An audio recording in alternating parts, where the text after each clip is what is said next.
Eu me lembro da minha mãe. Minha mãe, ela foi uma pessoa muito boa, mas ela era aquela pessoa assim muito rígida e ela falava muito sobre brio.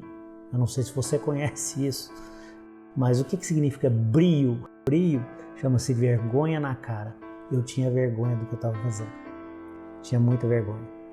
E a única forma de não ter vergonha do que eu estava fazendo era aprender. Só que eu comecei a entrar num looping infinito de conhecimento. Infelizmente, o mercado faz isso com a gente. Eu só precisava aprender a tratar os meus pacientes que estavam lá em tratamento, com aqueles brackets que eu usava, com aqueles fios que eu usava, como a maioria dos pacientes foram tratados a vida inteira. Só que a hora que eu estava começando a aprender aquela técnica que na época chamava-se Edgewise, tem gente que nem é dessa época, aí me apresentavam uma outra técnica, que é o que a gente mais usa hoje chama-se Straight Wire. Só que essa nova técnica me confundia, porque eu não tinha aprendido ainda a primeira. Mas por que me confundia? Porque eu não tinha ainda o conhecimento para absorver tanta coisa. Eu levava eles, para os cursos, dava mamar, deixava o menino no carrinho e às vezes levava marido com o menino, papagaio, periquito, todo mundo pro curso para eu conseguir fazer. Quando eu resolvi fazer o mestrado também, eles ainda eram pequenos. E eu acho que uma das coisas mais bonitas assim que eu guardo para mim, que eu acho que serviu de exemplo para eles, foi da minha tese de mestrado, a defesa da tese, que foi o Hélio e os 2 meninos pequenos assistirem. E aquilo para mim não tem preço. Eu tinha certeza absoluta que as dificuldades que eu estava passando era pela falta de conhecimento que eu não tinha. Só que é lógico, eu fui buscar conhecimento, eu fui atrás de vários cursos. E por incrível que pareça, isso virava uma certa confusão na minha cabeça. Para tratar uma mordida cruzada, aprendi às vezes 3, 4, 5 maneiras diferentes. Naquela mordida cruzada que eu tinha que tratar com elástico, eu estava ali colocando o quadrihélice ou um disjuntor, perdendo tempo. Isso não era nada produtivo para a clínica. E aí a gente começou a trabalhar até 10 horas da noite. Trabalhava eu e a Flávia, cada um numa cadeira. E aí nossa vida virou um inferno. Na realidade, a gente chegava em casa, nem olhava um para a cara do outro, já tinha que comer alguma coisa, dormir rapidinho, porque o outro dia já ia começar daqui a pouco. E nessa época eu queria fazer um estágio no consultório de um amigo meu, que eu sabia que ele tinha um consultório onde ele era muito produtivo nesse consultório. E quando eu digo produtivo, não é fazer besteira não, é produzir com qualidade.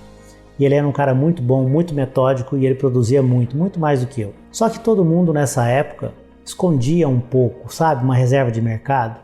Aí eu conversei com outro colega de Goiânia e esse deixou eu ir lá para o consultório dele fazer um dia de estágio, apenas um dia de estágio.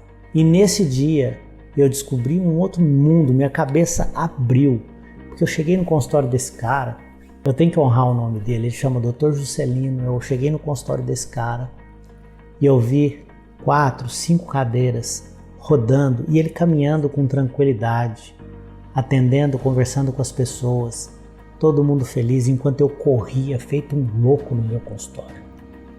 E eu queria ficar nesse consultório, eu tinha um dia para aprender alguma coisa ali com ele sobre a logística de tudo, só que ele parava de atender às 6 da tarde. Eu queria mais 3, 4 horas, como eu ficava até 10 horas da noite atendendo.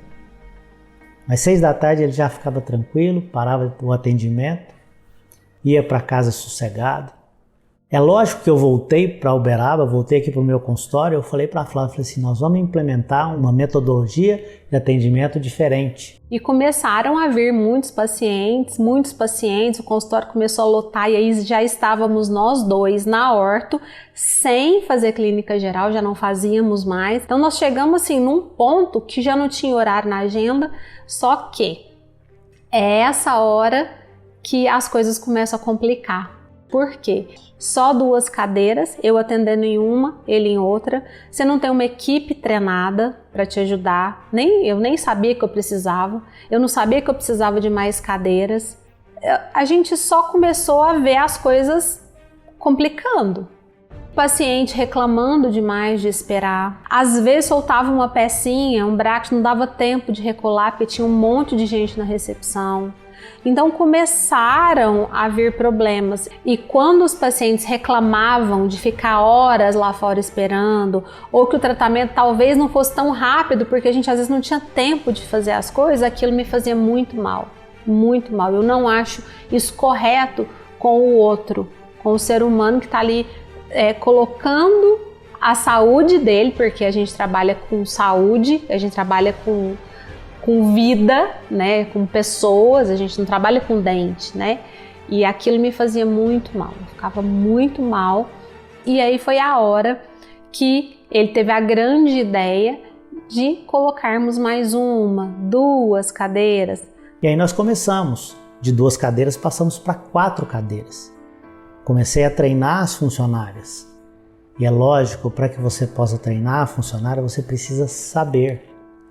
Ninguém treina alguém sem ter o conhecimento. E quando nós passamos de 2 para 4 cadeiras, a gente esbarrou num problema que nós não imaginávamos. Porque você imagina assim, eu sei trabalhar, eu sei fazer ortodontia, mas você precisa de alguém te ajudando, você precisa de um bom auxiliar, de uma equipe bem treinada. E aí eu esbarrei onde? Em treinar as pessoas, primeiro contratá-las. Mas como ninguém é expert em auxiliar odontológico para ortodontistas, a gente teve que se virar. Só que eu não imaginava o que fazer com aquelas pessoas. Porque a gente contratava, a pessoa esperava que eu ensinasse e eu esperava que ela soubesse e nós não tínhamos ideia de como treinar. Então foram anos aprendendo a ensinar. Comecei a treinar a funcionária, a nossa produtividade aumentou, mas aquele monte de técnica complicada faziam com que o consultório ficasse travado. A gente começou a observar que uma coisa ou 2 resolviam aquele problema que nós tínhamos aprendido 10 dispositivos diferentes. E foi aí que a gente descobriu que a gente precisava criar alguns protocolos. E os protocolos são muito simples. E eu não estou chamando de simplório, eu estou dizendo simples, porque realmente funciona. Hoje eu posso falar assim com a maior tranquilidade. Eu tenho uma equipe íntegra, uma equipe forte, uma equipe unida. Quando eu viajo, eles resolvem meus problemas aqui. Eles não vão atender o paciente, fazer uma manutenção, por exemplo, não vão fazer um mini implante, mas eu tenho certeza que funciona com eles. Fora o quanto eles me ajudam, porque eu consigo atender não 1, não 2, não 3 vezes mais. Eu só tenho 2 mãos. Eu consigo atender 6 vezes mais por causa deles.